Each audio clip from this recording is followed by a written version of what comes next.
Yeah, I'm gonna skip to your story. Okay. Introduction. My story. On the final day of my sophomore year in high school, I was hit in the face with a baseball bat. As my classmate took a full swing, the bat slipped out of his hand and came flying toward me before striking me directly between the eyes. I have no memory of the moment of impact. The bat smashed into my face with such force that it crushed my nose into a distorted U shape. The collision sent a soft tissue of my brain slamming into the outside of my skull. Immediately, a wave of swelling surged throughout my head. In a fraction of a second, I had a broken nose, multiple skull fractures, and two shattered eye sockets. When I opened my eyes, I saw people staring at me and running over to help. I looked down and noticed spots of red on my clothes. One of my classmates took the shirt off his back and handed it to me. I used it to plug the stream of blood rushing down from my broken nose. Shocked and confused, I was unaware of how seriously I had been injured. My teacher looped his arm around my shoulder and we began the long walk to the nurse's office. Across the field, down the hill, and back into school. Random hands touched my sides, holding me upright. We took our time and walked slowly. Nobody realized that every minute mattered. When we arrived at the nurse's office, she asked me a series of questions. What year is it? 1998, I answered. It was actually 2002. Who was the president of the United States? Bill Clinton, I said. The correct answer was George W. Bush. What is your mom's name? I stalled. 10 seconds passed. Patty, I said, casually ignoring the fact that it had taken me 10 seconds to remember my own mother's name. This is the last question I remember. My body was unable to handle the rapid swelling in my brain and I lost consciousness before the ambulance arrived. Minutes later, I was carried out of school and taken to the local hospital. Shortly after arriving, my body began shutting down. I struggled with basic functions like swallowing and breathing. I had my first seizure of the day. Then I stopped breathing entirely. As the doctors hurried to supply me with oxygen, they also decided the local hospital was unequipped to handle the situation and ordered a helicopter to fly me to a larger hospital in Cincinnati. I was rolled out of the emergency room doors and toward the helicopter pad across the street. The stretcher rattled on a bumpy sidewalk as one nurse pushed me along while another pumped each breath into me by hand. My mother, who had arrived at the hospital a few moments before, climbed into the helicopter beside me. I remained unconscious and unable to breathe on my own as she held my hand during the flight. Wow, what in the world? While my mother rode with me in the helicopter, my father went home to check on my brother and sister and break the news to them. He choked back tears as he explained to my sister that he would miss her 8th grade graduation ceremony that night. After passing my siblings off to family and friends, he drove to Cincinnati to meet my mother. When my mom and I landed on the roof of the hospital, a team of nearly 20 doctors and nurses sprinted into the helipad and wheeled me into the trauma unit. By this time, the swelling in my brain had become so severe that I was having repeated post-traumatic seizures. My broken bones needed to be fixed, but I was in no condition to undergo surgery. After yet another seizure, my third of the day, I was put into a medically induced coma and placed on a ventilator. My parents were no strangers to this hospital. 10 years earlier, they had entered the same building on the ground floor after my sister was diagnosed with leukemia at age 3. I was 5 at the time. My brother was just 6 months old. After 2.5 years of chemotherapy treatments, spinal taps, and bone marrow biopsies, My little sister finally walked out of the hospital happy, healthy, and cancer free. And now, after 10 years of normal life, my parents found themselves back into the same place with a different child. While I slipped into the coma, the hospital sent a priest and a social worker to comfort my parents. It was the same priest who had met with them a decade earlier in the evening they found out my sister had cancer. As day faded into night, a series of machines kept me alive. My parents slept restlessly on a hospital mattress. One moment they would collapse from fatigue, the next they would be wide awake with worry. My mother would tell me later, it was one of the worst nights I've ever had. Wow, this is sad, honestly. My recovery. Mercifully, by the next morning, my breathing had rebounded to the point where the doctors felt comfortable releasing me from the coma. When I finally regained consciousness, I discovered that I had lost my ability to smell.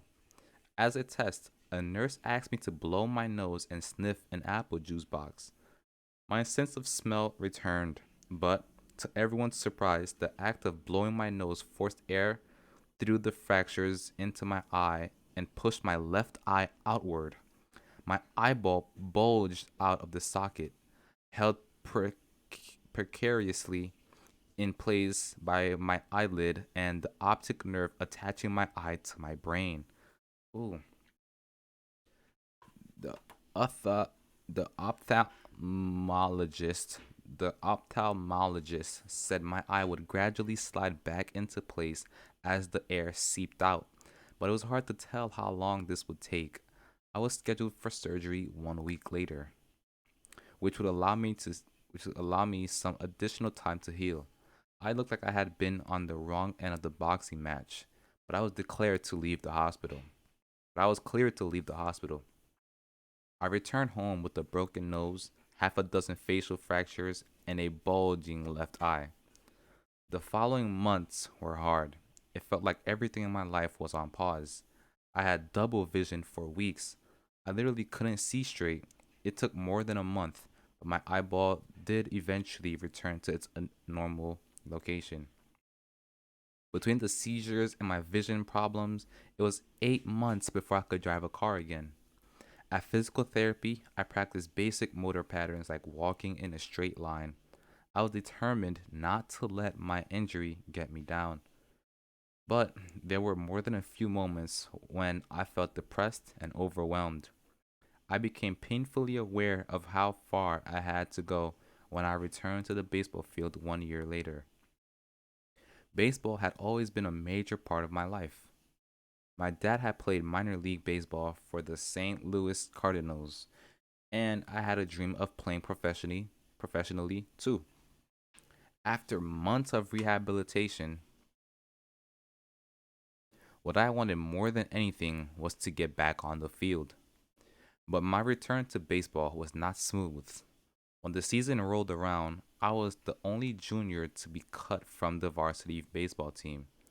I was sent down to play with the sophomores on junior varsity.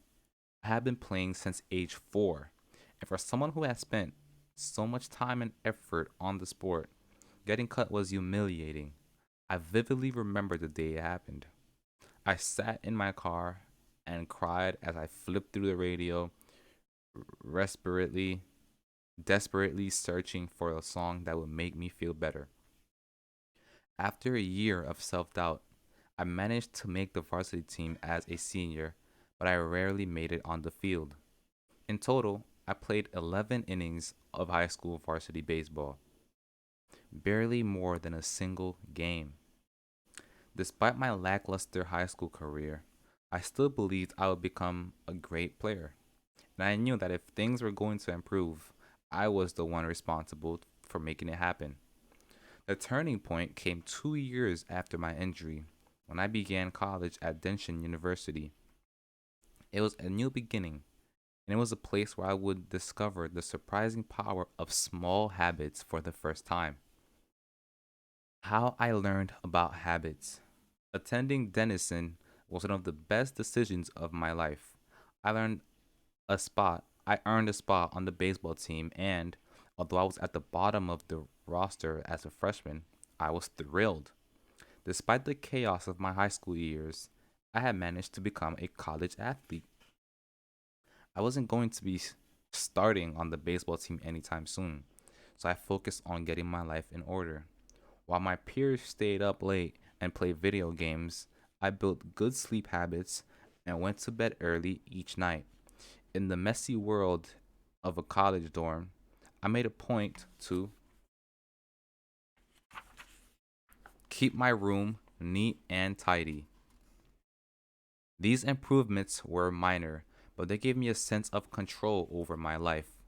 I started to feel confident again, and this growing belief in myself rippled into the classroom as I improved my study habits and managed to earn straight A's during my first year. A habit is a routine or behavior that is performed regularly and, in many cases, automatically. As each semester passed, I accumulated small but consistent habits that ultimately led to results that were unimaginable to me when I started.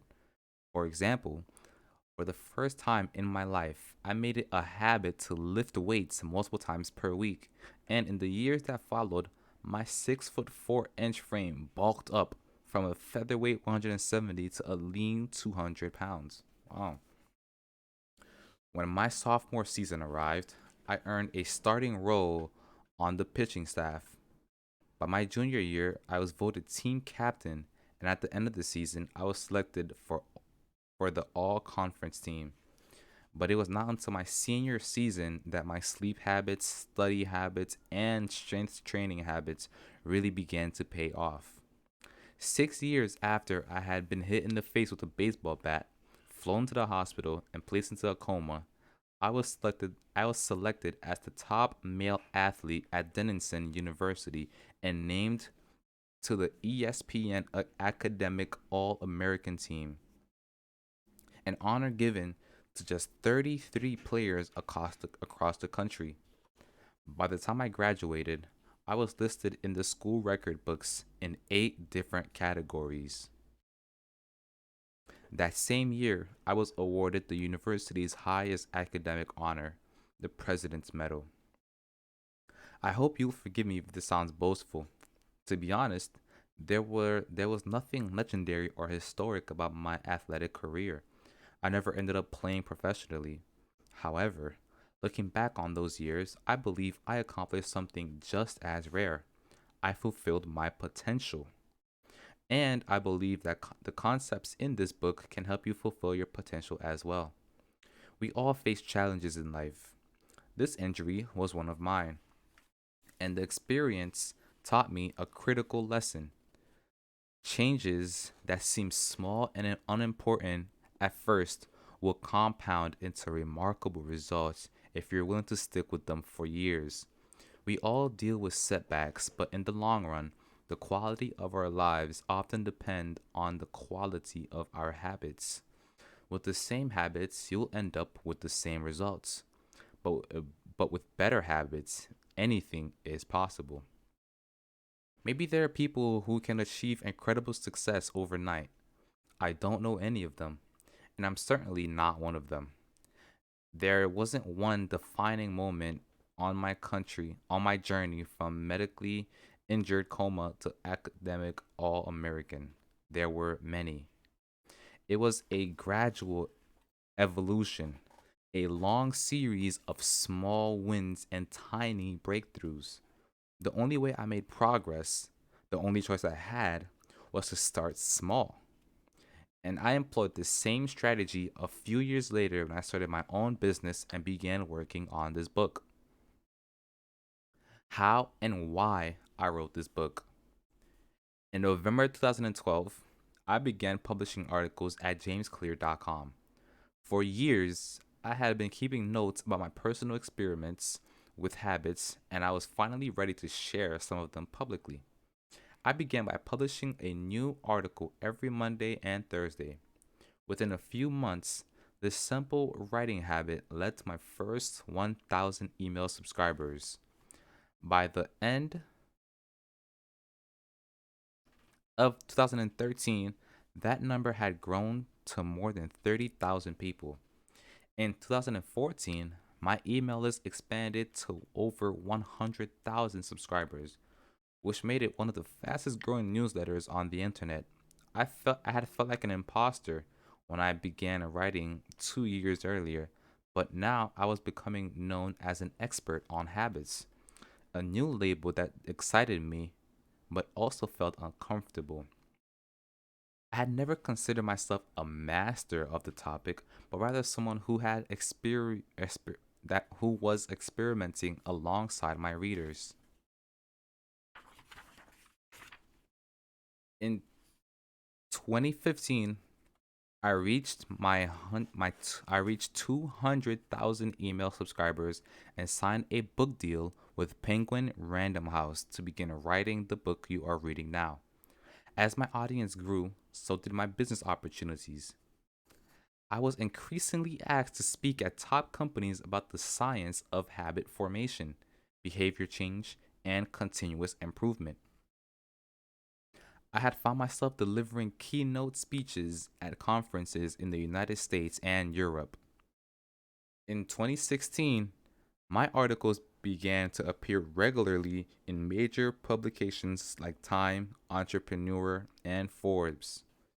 Incredibly, my writing was read by over 8 million people that year. Coaches in the NFL, NBA, and MLB began reading my book and sharing it with their teams.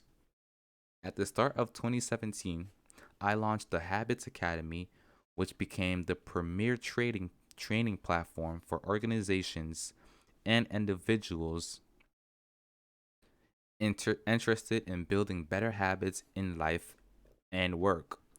Fortunate Fortune 500 companies and growing startups began to enroll their leaders and train their staff.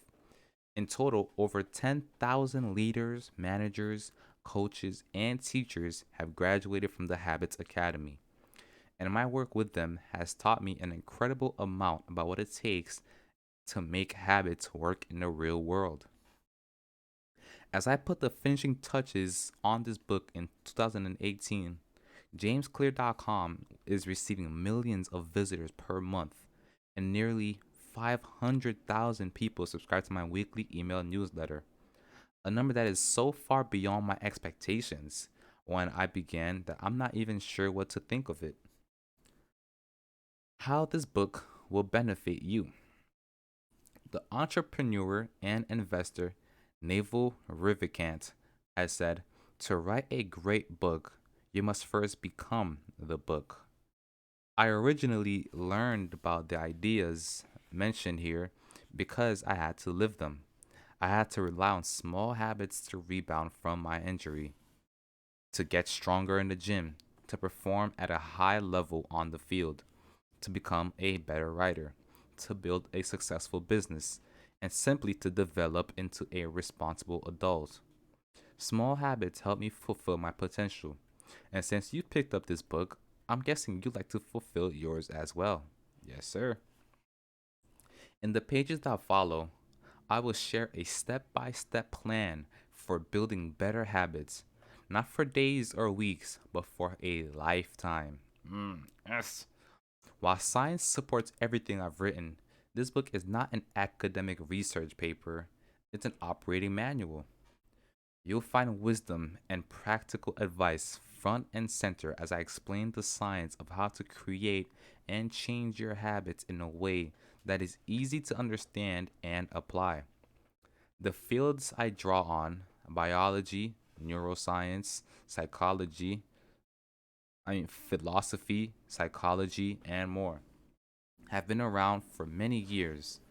What I offer you is a synthesis of the best ideas smart people figured out a long time ago, as well as the most compelling discoveries scientists have made recently. My, contrib- my contribution, I hope, is to find the ideas that matter most and connect them in a way that is highly actionable. Anything wise in these pages you should credit to the many experts who preceded me. Anything foolish, assume it is my error. The backbone of this book is my 4 step model of habits: cue, craving, response, and reward. The 4 laws of behavior change that evolve out of these steps. Readers with a psychology background may recognize some of these terms from operant conditioning, which was first proposed as stimulus, response, reward by B.F. Skinner in 1930 and has been popularized more recently as cue, routine rewards in The Power of Habit by Charles Duhigg.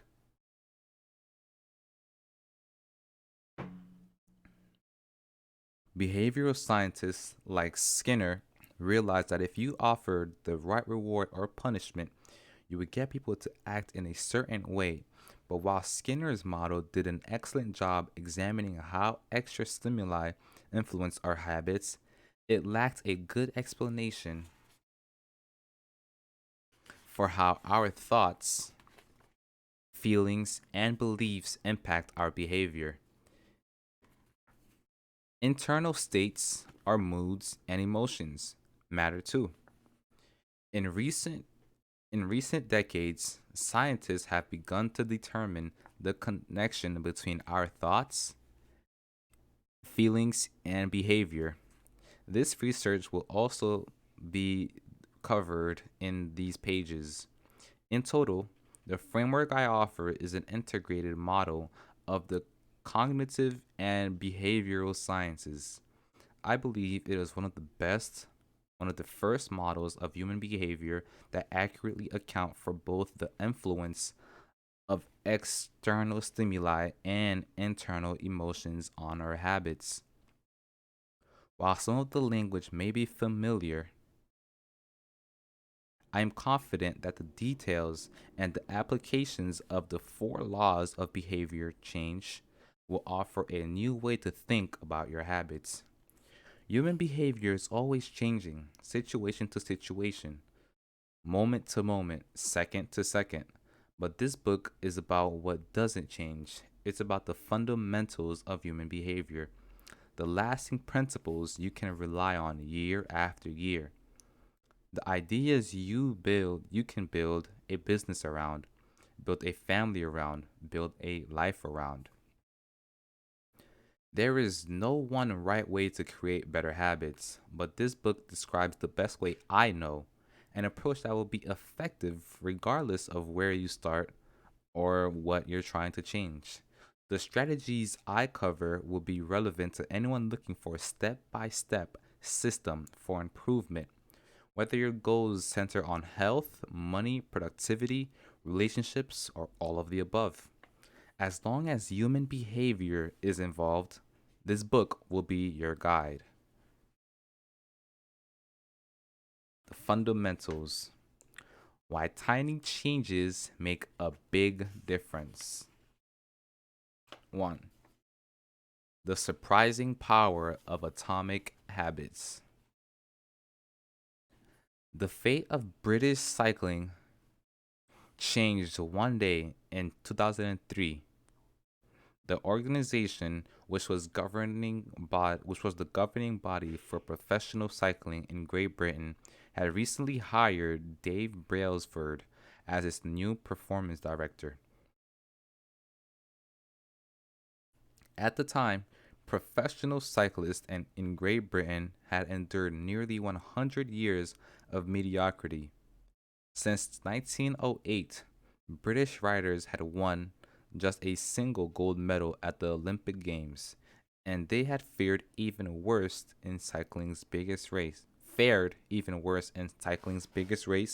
the Tour de France. In 110 years, no British cyclist had ever won the event. In fact, the performance of British riders had been so underwhelming that one of the top bike manufacturers in Europe refused to sell bikes to the team because they were afraid that it would hurt sales if other professionals saw the Brits using their gear. Wow. Brailsford had been hired to put British cycling on a new trajectory. What made him different from the previous coaches was his relentless commitment to a strategy that he referred to as the aggregation of marginal gains, which was the psychology of searching for a tiny margin of improvement in everything you do. Brailsford said, the whole principle came from the idea that if you broke down everything you could think that goes into riding a bicycle and then improve it by 1%, you will get a significant increase when you put them all together. Brailsford and his coaches began by making small adjustments you might expect from the professional cycling team. They redesigned the bike seats to make them more comfortable and rubbed alcohol on the tires for a better grip. They asked riders to wear electrically heated overshorts to maintain ideal muscle temperature while riding, and used biofeedback sensors to monitor how each athlete responded to a particular workout. The team tested out various fabrics in a wind tunnel, and had their outdoor riders switch to indoor racing suits, which proved to be lighter and more aerodynamic. But they didn't stop there. Brailsford and his team continued to find 1% improvements in overlooked and unexpected areas. They tested different types of massage gels to see which one led to the fastest muscle recovery. They hired a surgeon to teach each rider the best way to wash their hands to reduce the chances of catching a cold. They determined the type of pillow and mattress that led to the best night's sleep for each rider.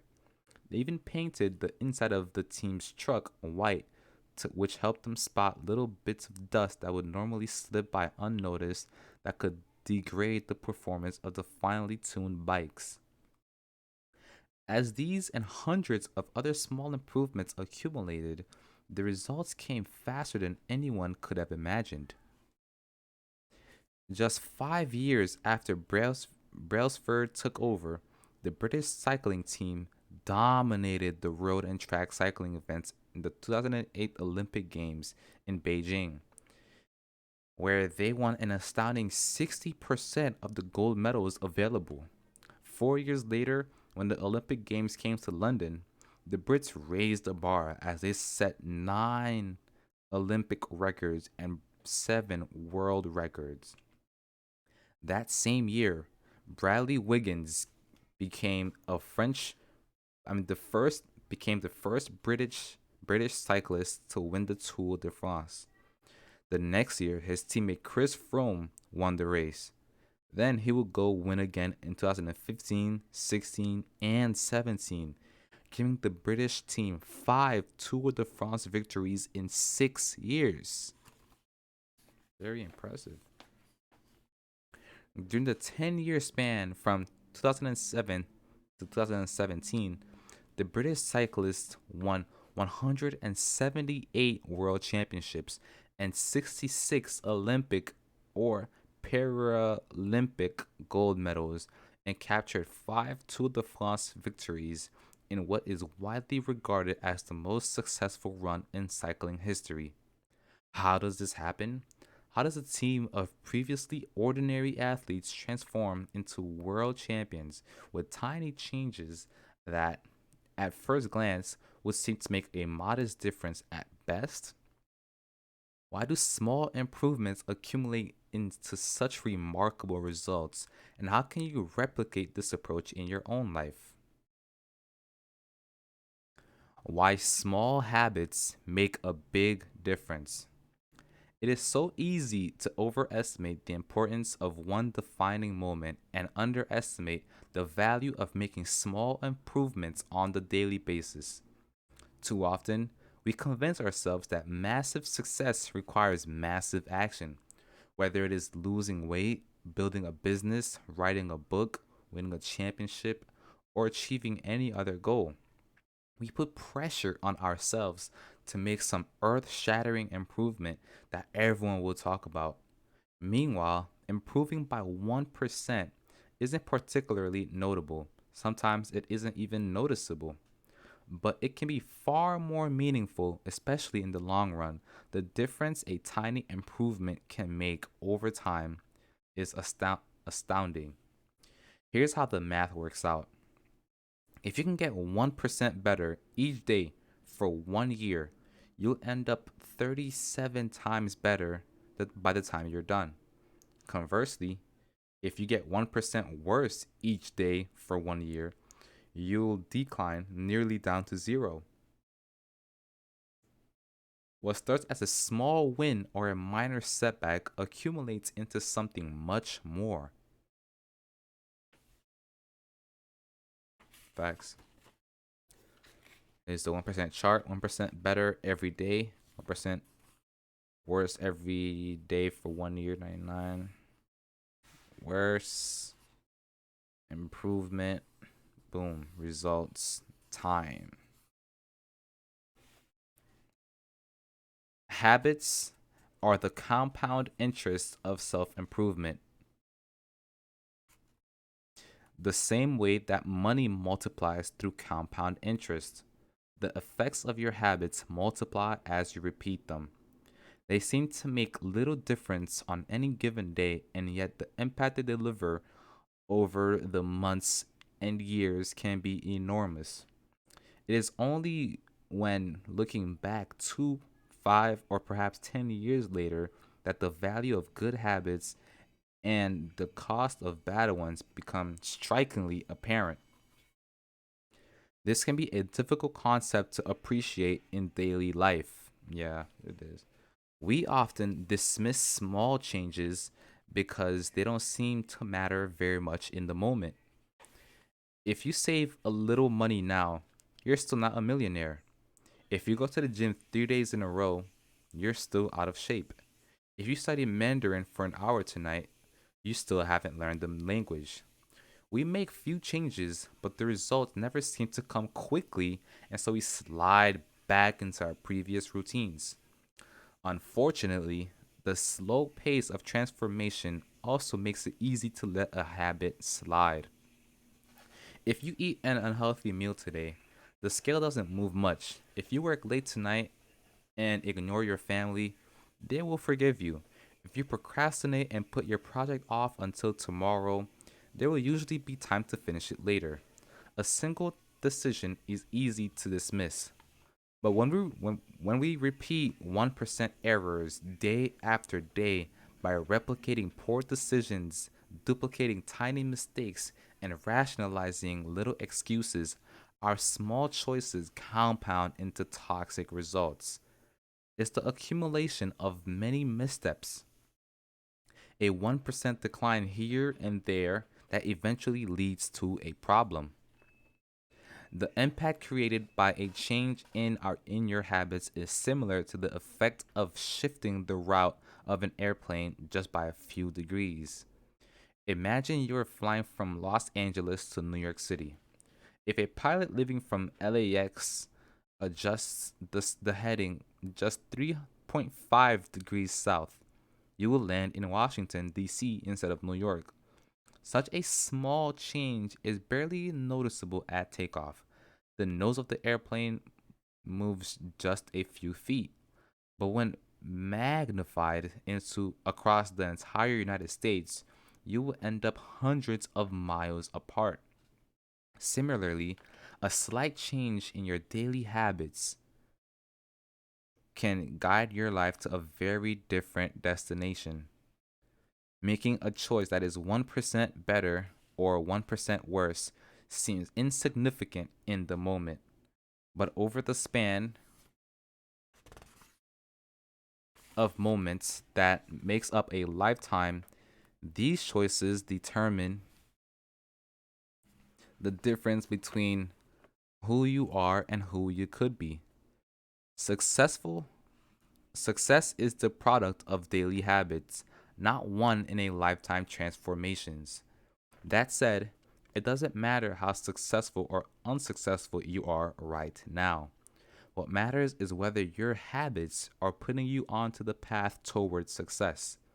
You should be far more concerned with your with your current trajectory than with your current results. If you're a millionaire, but you spend more than you earn each month, then you're on a bad trajectory. If your spending habits don't change, it's not going to end well. Conversely, if you're broke but you save a little bit every month, then you're on a path towards financial freedom. Even if you're moving slower than you'd like, your outcomes are a lagging measure of your habits. Your net worth is a lagging measure of your financial habits. Your weight is a lagging measure of your eating habits. Your knowledge is a lagging measure of your learning habits. Your clutter is a lagging measure of your cleaning habits. You get what you repeat. If you want to predict where you end up in life, all you have to do is follow the curve of tiny gains or tiny losses and see how your daily choices will compound 10 or 20 years down the line. Are you spending less than you earn each month? Are you making it into the gym each week? Are you reading books and learning something new each day? Tiny battles like these are the ones that will define your future self. Hey. Time magnifies the margin between success and failure. It will multiply whatever you feed it. Good habits make time your ally. Bad habits make time your enemy. Habits are a double edged sword. Bad habits can cut you down just as easily as good habits can build you up, which is why understanding the details is crucial. You need to know about how habits work and how to design them to your liking so you can avoid the dangerous half of the blade. Your habits can compound for you or against you. Here's positive compounding. Productivity compounds. Accomplishing one extra task is a small feat on any given day, but it counts for a lot over an entire career. The effect of automating an old task or mastering a new skill can be even greater. Knowledge compounds. Learning one new idea won't make you a genius, but a complement to lifelong learning can be transformative. Furthermore, each book you read not only teaches you something new, but also opens up different ways of thinking about old ideas. Wow. Relationship compound. People reflect your behavior back to you. The more you help others, the more others want to help you. Being a little bit nicer in each interaction can result in a network of broad and strong connections over time. That's true. Stress compounds. The frustration of a traffic jam, the weight of parenting responsibilities, the worry makes the worry of making ends meet, the strain of slightly high blood pressure. Yep. Negative. Yep. The more you think of yourself as worthless and stupid or ugly, the more you condition yourself to interpret life that way. You get thought in the thought loop. You get trapped in the thought loop. Wow. Wow. Wow. I'm gonna go ahead and put a mark right here. This is not the regular mark that we have, but I'm gonna put a mark right here to come back to this after this. Okay, 20. What progress is really like. Imagine that you have an ice cube sitting on the table in front of you. The room is cold and you can see your breath. It is currently 25 degrees. Ever so slowly, the room begins to heat up. 26 degrees, 27 degrees, 28 degrees. The ice cube is still sitting on the table in front of you. 29 degrees, 30, 31. Still, nothing has happened. Then, 32 degrees, the ice begins to melt. A 1 degree shift, seemingly no different from the temperature increases before it, has unlocked a huge change. Breakthrough moments are often the result of many previous actions that build up the potential required to unleash a major change. This pattern shows up everywhere. Cancer spends 80% of its life undetectable, then takes over the body in months. Bamboo can barely be seen for the first 5 years as it builds extensive roots systems underground before exploding 90 feet into the air within 6 weeks. Similarly, habits often appear to make no difference until you cross a critical threshold and unlock a new level of performance. In the early in the in the early and middle stages of any quest, there's often a valley of disappointment. You expect to make progress in a linear fashion, and it's frustrating how change where am I? Ineffective changes can seem during the first days, weeks, and even months. It doesn't feel like you're going anywhere. It's a hallmark of any compounding process. The most powerful outcomes are delayed. This is one of the core reasons why it is so hard to build habits that last. People make a few small changes, fail to see a tangible result, and decide to stop. You think, I've been running every day for a month, so why can't I see any change in my body? Once this kind of thinking takes over, it's easy to to let good habits fall by the wayside. But in order to make a meaningful difference, habits need to persist long enough to break through this plateau, what I call the plateau of latent potential. If you find yourself struggling to build a good habit or break a bad one, it is not because you have lost your ability to improve. It is often because you have not yet crossed the plateau of latent potential. Complaining about not achieving success despite working hard is like complaining about an ice cube not melting when you heated it from 25 to 31 degrees. Your work was not wasted, it is just being stored. All the action happens at 32 degrees when you finally break through the plateau of latent potential. People will call it an overnight success. The outside world only sees the most dramatic event rather than all that preceded it. But you know that it's the work you did long ago. When it seemed that you weren't making any progress, that makes the jump today possible. It is the human equivalent of geological pressure.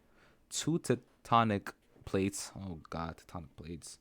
Two tectonic plates can grind against one another for millions of years, the tension slowly building all the time. Then one day, they rub each other once again, in that same fashion they have for ages, but this time the tension is too great. An earthquake erupts.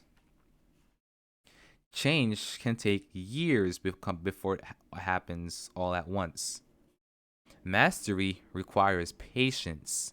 The San Antonio Spurs, one of the most successful teams in NBA history, have a quote from social reformer Jacob Rees hanging from their locker room. When nothing seems to help, I go and look at a stonecutter hammering away at his rock, perhaps a hundred times without as much as a crack showing in it. Yet, yet at the hundred, the first blow, it was split in two. And I know it was not that last blow that did it, but all that had gone before. Wow. That is so fire, bro. That's so fire. The plateau of latent potential. Here it is. Results. What you think should happen is go like this. What actually happens. You know what I'm saying? Nothing. And then boom. Valley of disappointment. Like right here. You know what I'm saying? You're like, why is there nothing happening? Time. Gotta give it a little some time. Wow. Very beautiful, really. Figure two. We often expect progress to be linear. At the very least, we hope it will come quickly. In reality, the results of our efforts are often delayed. It is not until months or years later that we realize the true value of the previous work we have done. This can result in a valley of disappointment, where people feel discouraged after putting in weeks or months of hard work without experiencing any results. However, this work was not wasted. It is simply being stored. It is not until much later that the full value of previous efforts is revealed. All big things come from small beginnings.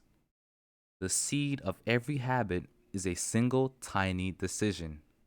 But as that decision is repeated, the habit sprouts and grows stronger. Roots entrench themselves and branches grow. The task of breaking a bad habit is like uprooting a powerful oak within us. And the task of building a good habit is like cultivating a delicate flower one day at a time. But what determines whether we stick with a habit long enough to survive the plateau of latent potential and break through the other side?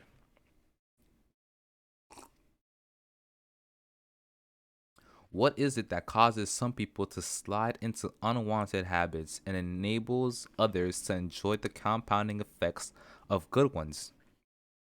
Forget about goals, focus on systems instead. Prevailing wisdom claims that the best way to achieve what we want in life is getting into better shape, building a successful business, relaxing more, and worrying less. Spend more time with friends and family.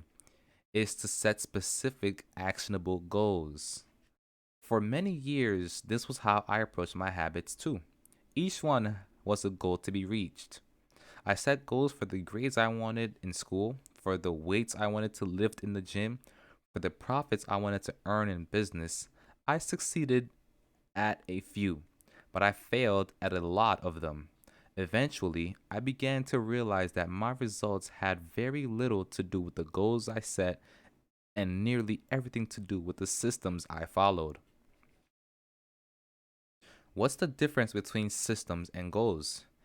It's a distinction I first learned from Scott Adams, the cartoonist behind the Dilbert comic. Goals are about the results you want to achieve. Systems are about the process that leads to those results. If you're a coach, your goal might be to win a championship. Your system is the way you recruit players, manage your assistant coaches, and conduct practice.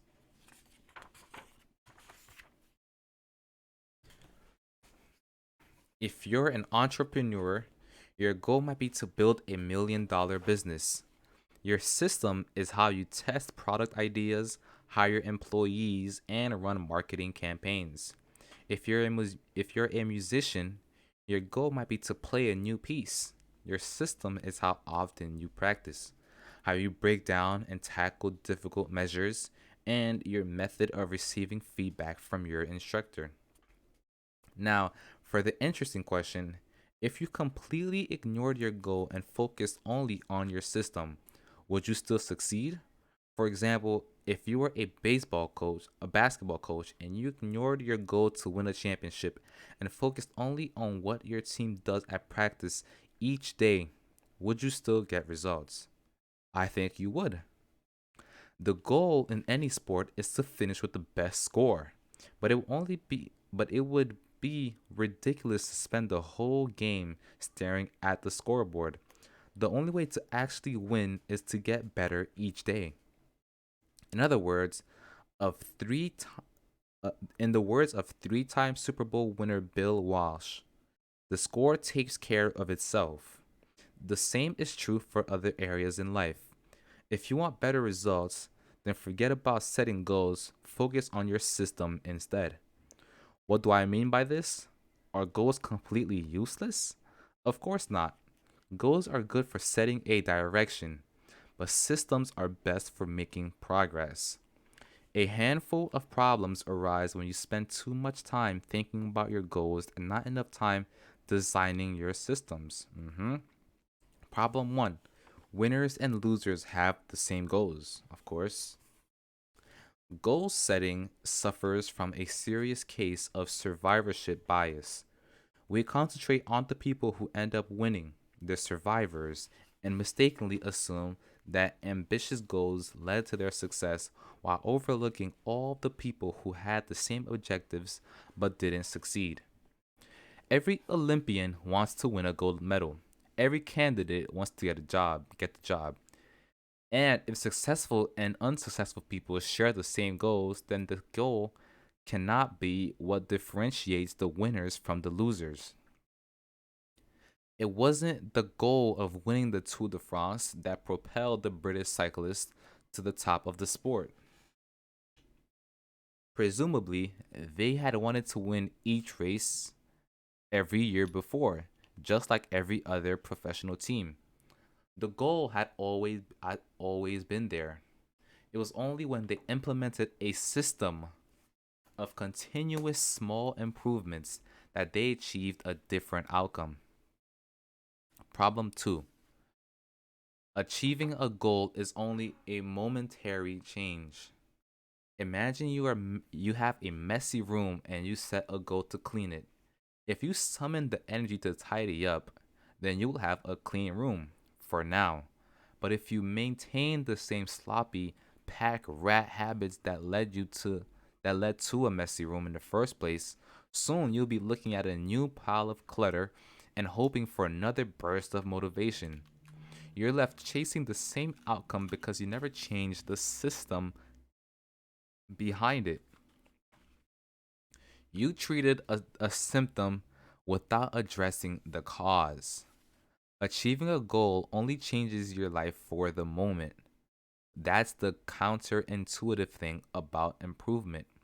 We think that we need to change our results, but the results are not the problem. What we really need to change are the systems that cause those results.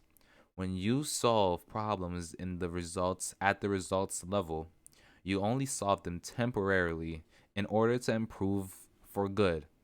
You need to solve problems at the system level. Fix the goal, fix the inputs, and the outputs will fix themselves.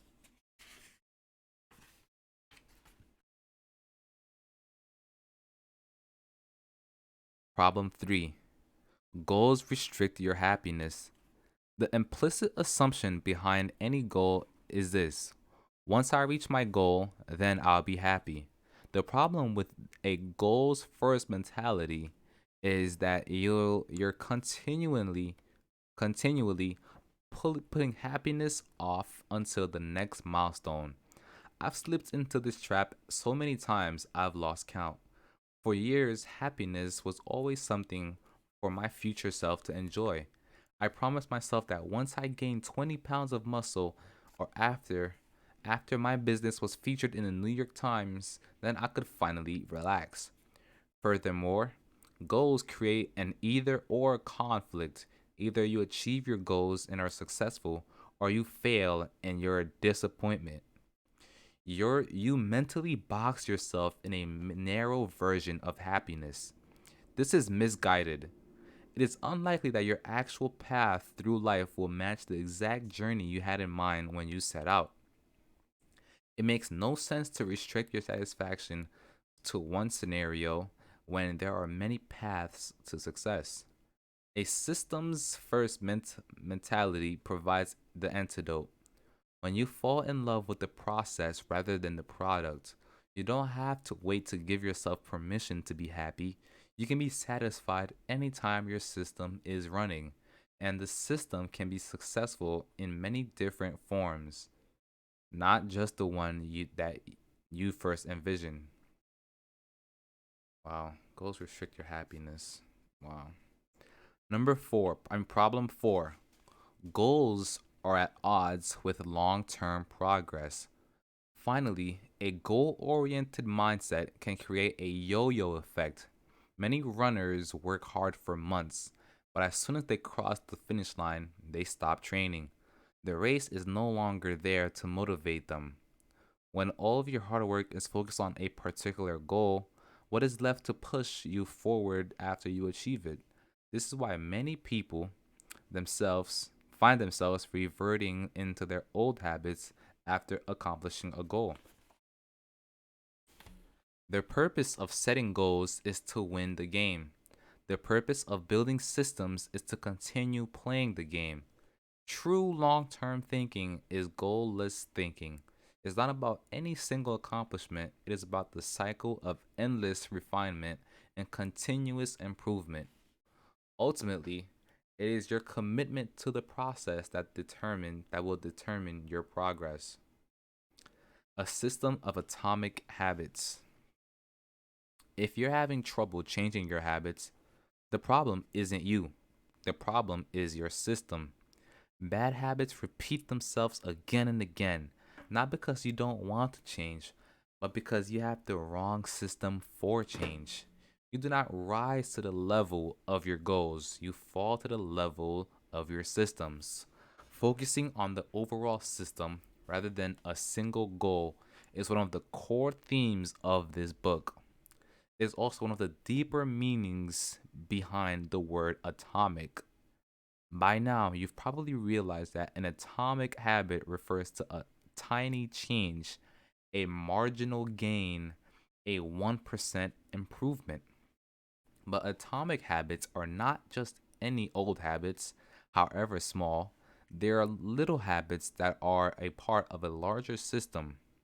Just as atoms are building blocks of molecules, atomic habits are the building blocks of remarkable results. Habits are like the atoms of our lives. Each one is a fundamental unit that contributes to your overall improvement. At first, these tiny routines seem insignificant, but soon they build on each other and fuel bigger wins that multiply to a degree that far outweighs the cost of their initial investment. They are both small and mighty.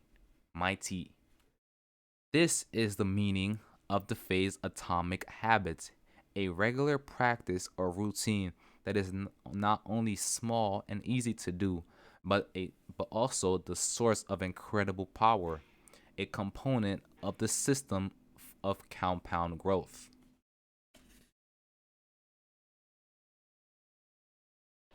28 chapter summary. They'll do chapter summary to this, but that's pretty cool. Habits are the compound interest of self improvement. Getting 1% every day counts for a lot in the long run. Habits are a double edged sword.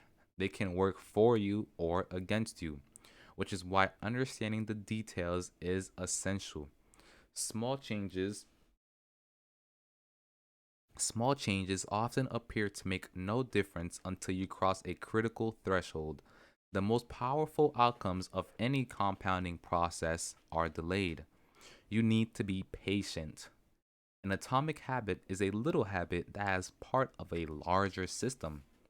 Just as atoms are the building blocks of molecules, atomic habits are the building blocks of remarkable results.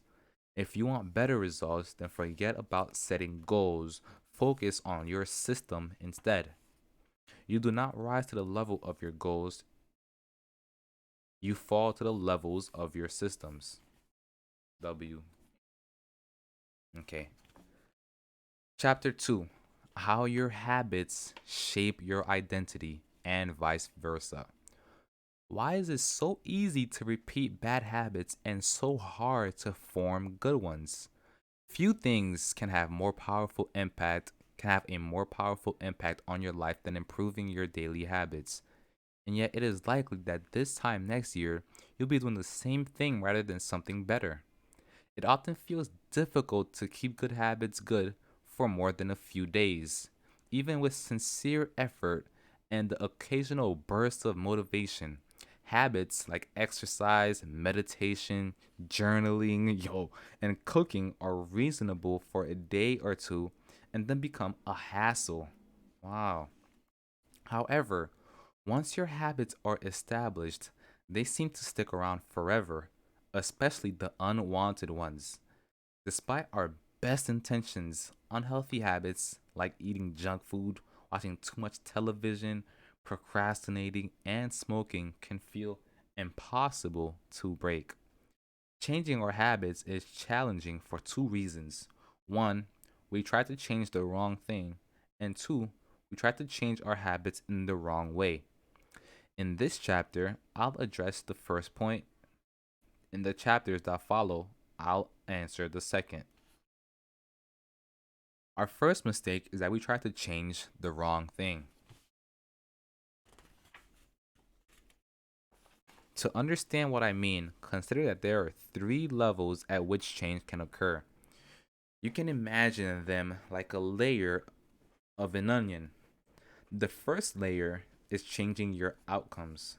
This level is concerned with changing your habits and systems, implementing a new routine at the gym, decluttering your desk for better workflow, developing a meditation practice. Most of the habits you build are associated with this level. This level is concerned with changing your habits and systems. Wait, what? The second layer is changing your process. Oh, three layers of behavior change. Okay. So outcomes, process, identity. The first layer, I'm gonna read that again. I didn't really understand that. The first layer is changing your outcomes. This level is concerned with changing your results, losing weight, publishing a book, winning a championship. Oh, I skipped. That's why. Winning a championship. Most of the goals you set are associated with this level of change, outcomes. The second layer is changing your process. This level is concerned with changing your habits and systems, implementing a new routine at the gym, decluttering your desk for better workflow, developing a meditation practice. Most of the habits you build are associated with this level. The third and deepest layer is changing your identity. This level is concerned with changing your beliefs, your worldwide view, your self image, your judgment about yourself and others. Most of the beliefs most of the belief assumptions and biases you hold are associated with this level. Outcomes are about what you get. Processes are about what you do.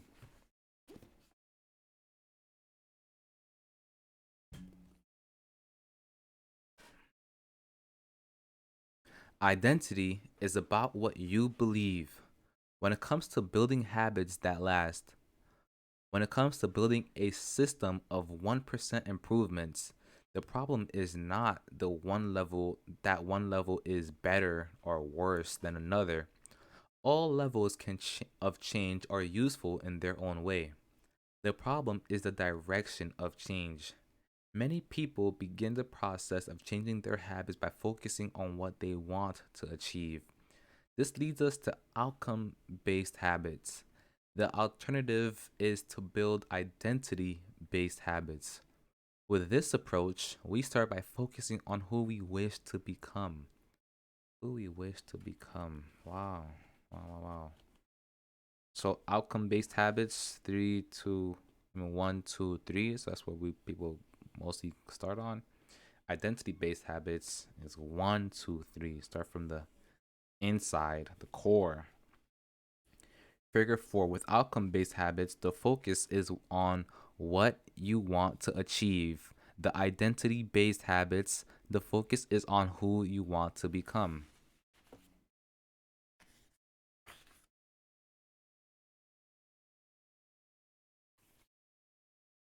Imagine two people resisting a cigarette. When offered a smoke, the first person says, "No thanks, I'm trying to quit." It sounds like a reasonable response, but this person still believes they are a smoker who is trying to do something else. They are hoping their behavior will change while carrying around the same beliefs. The second person declines by saying, "No thanks, I'm not a smoker." It's a small difference, but this statement signals a shift in identity. Smoking was a part of their former life, not their current one. They no longer identify as someone who smokes. Most people don't even consider identity change when they set out to improve. They just think, I want to be skinny. Outcome. If I stick to this diet, then I'll be skinny. Process. They set goals and determine the actions that should take the they should take to achieve those goals without considering of the beliefs that drive their actions. They never shift the way they look at themselves, and they don't realize that their old identity can sabotage their new plans for change. Behind every system of actions are a system of beliefs. The system of a democracy is founded on belief like freedom, majority rules, and social equality.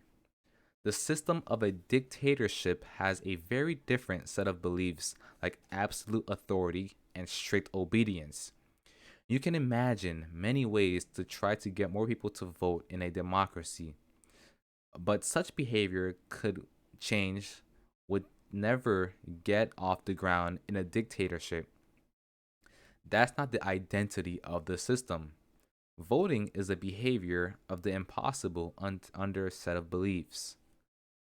A similar pattern exists when we are discussing individuals or organizations. Oh, wait.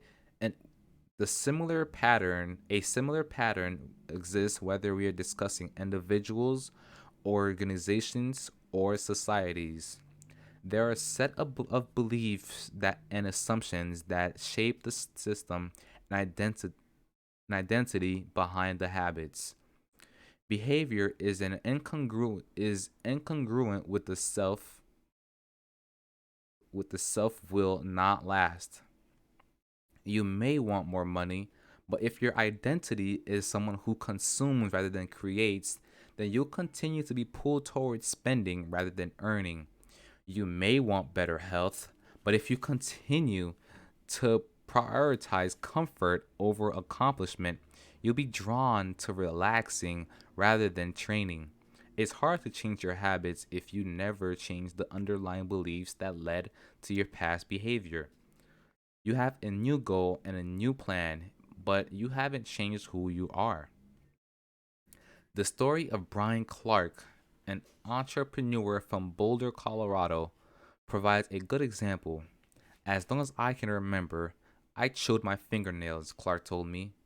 It started as a nervous habit when I was young, and then morphed into an undesirable grooming ritual. One day, excuse me, I resolved to stop chewing my nails until they grew out a bit. Through mindful willpower alone, I managed to do it. Then, Clark did something surprising. I asked my wife to schedule my first ever manicure. He said, my thought was that if I started paying to maintain my nails, I wouldn't chew them. And it worked, but not for the monetary reason. What happened was the manicure made my fingers look really nice for the first time. The manicurist even said that, other than the chewing, I had really healthy, attractive nails. Suddenly, I was proud of my fingernails. And even though that's something I had never aspired to do, it made all the difference. I've never chewed on my nails since, not even a single close call. And it's all because I now take pride in properly caring for them.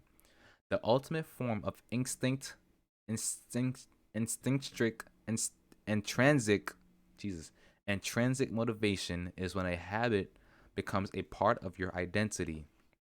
It's one thing to say, I'm the type of person who wants this. It's something very different to say, I'm the type of person who is this. The more pride you have in a particular aspect of your identity, the more motivated you will be to maintain the habits associated with it. Hmm. If you're proud of how your hair looks, you'll develop all sorts of habits to care for and maintain it. If you're proud of the size of your biceps, you'll make sure you never skip an upper body workout. If you're proud of the scarves you knit, you'll be more likely to spend hours knitting each week. Once your pride gets involved, You'll fight tooth and nail to maintain your habits. True behavior change can is identity change. You might start a habit because of motivation, but the only reason you stick with it is that it becomes part of your identity. Anyone can convince themselves to visit the gym or eat healthy once or twice, but if you don't shift the belief behind the behavior, then it is hard to stick with long term changes. Improvements are only temporary until they become part of who you are. The goal is not to read a book, the goal is to become a reader. The goal is not to run a marathon, the goal is to become a runner. The goal is not to learn an instrument, the goal is to become a musician. Your behaviors are usually a reflection of your identity. What you do is an indication of the type of person you believe that you are, either consciously or non consciously. Non consciously? Okay. Research has shown that once a person believes in a particular aspect of their identity, they are more likely to act in alignment with that belief. For example, people who simply claimed voting was an action they wanted to perform. Similarly, the person who incorporates exercise into their identity doesn't have to convince themselves to train. Doing the right thing is easy. After all, when your behavior and your identity are fully aligned, you are no longer pursuing behavior change. You are simply acting like this type of person you already believe yourself to be. Like all aspects of habit formation, this too is a double-edged sword. When working for you, identity change can be a powerful source of self-improvement. When working against you, though, identity can be a curse. Once you have adopted an identity, it can be easy to let your allegiance to it impact your ability to change. Many people walk through life in a cognitive slumber, blindly following the norms attracted by their identity. I'm terrible with directions. I'm not a morning person. I'm bad at remembering people's names. I'm always late. I'm not good with technology. I'm horrible at math. Oh, this book is throwing shots, no cap. Oh no. And a thousand other variations. When you have repeated a story to yourself for years, it is easy to slide into these mental grooves and accept them as fact. In time, you begin to resist certain actions because that's not who I am. There is internal pleasure to maintain your self image and believe and behave in a way that is consistent with your beliefs. You find whatever way you can to avoid contradicting yourself. The more deeply a thought or action is tied to your identity, the more difficult it is to change it. It can feel comfortable to believe that your culture believes group identity or to do what upholds your self-image, personal identity, even if it's wrong. The biggest barrier to positive change at any level, individual, team, society, is identity conflict. Good habits can make rational sense, but if they conflict with your identity, you will fail to put them into action.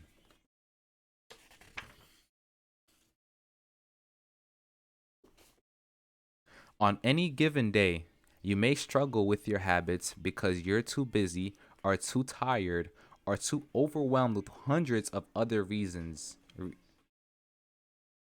Over the long run, however, the reason you fail to stick with habits is that your self image gets in the way. This is why you can't get too attached with one version of your identity.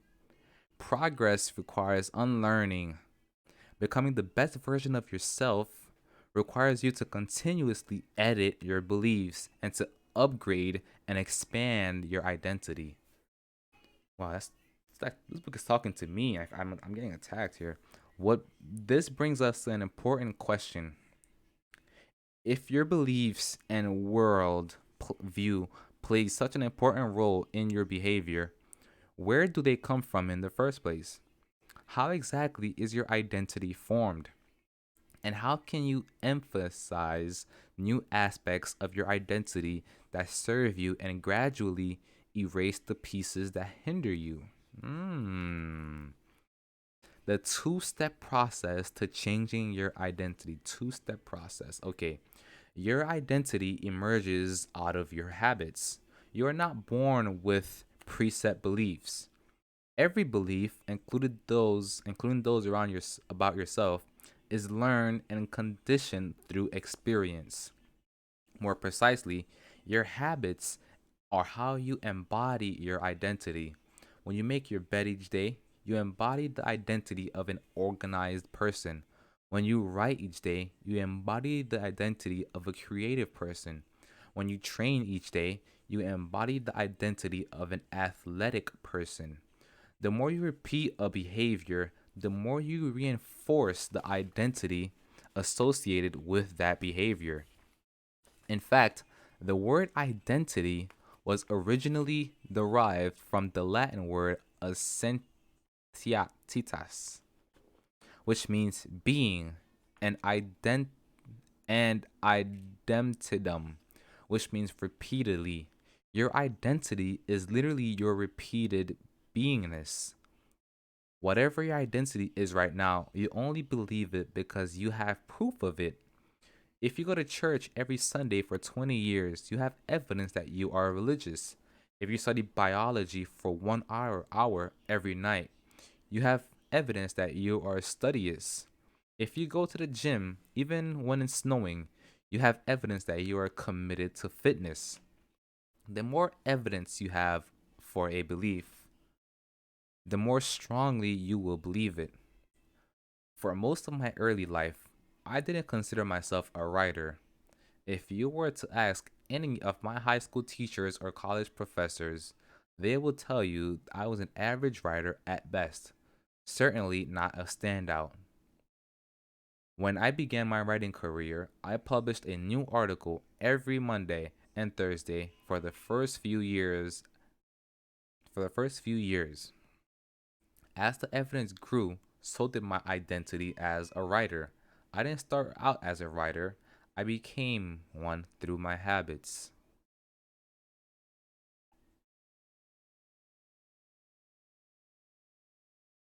Of course, your habits are not the only actions that influence your identity, but by virtue of their frequency, they are usually the most important ones. Each experiment, each experience your life modifies your self-image. But it's unlikely you would consider yourself a soccer player because you kicked the ball once, or an artist because you scribbled a picture. As you repeat these actions, however, the evidence accumulates and your self image begins to change.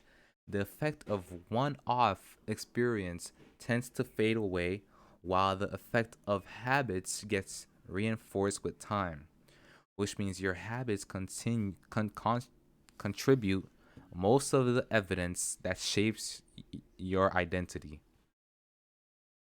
In this way, the process of building habits is actually the process of becoming yourself. This is a gradual evolution. We do not change by snapping our